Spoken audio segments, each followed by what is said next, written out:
Hello, I'm Anika back with another craft which is super easy yet too satisfying. ছোটবেলায় chewing gum খেতাম আর তার সাথে একটা করে ট্যাটু অথবা স্টিকার ফ্রি পেতাম।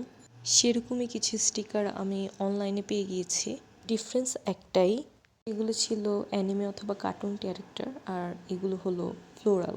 কিছুই না, বাসায় আচার কিংবা কফির পটকে মশলার কৌটো হিসেবে ব্যবহার করা হয়, সেটাই একটু নতুন করে তুললাম। জাস্ট লিডগুলোকে হোয়াইট এনামেল পেইন্ট করে শুকিয়ে দেন স্টিকারগুলো এভাবেই অ্যাড করে দিয়েছি। এই কাজটা এত মজার, তবে এনামেল পেইন্টটা ভালো করে শুকোতে 2 থেকে 3 দিনের মতো লেগে গিয়েছে। যেহেতু আউটকাম এত ভালো এসেছে, so it's okay for me.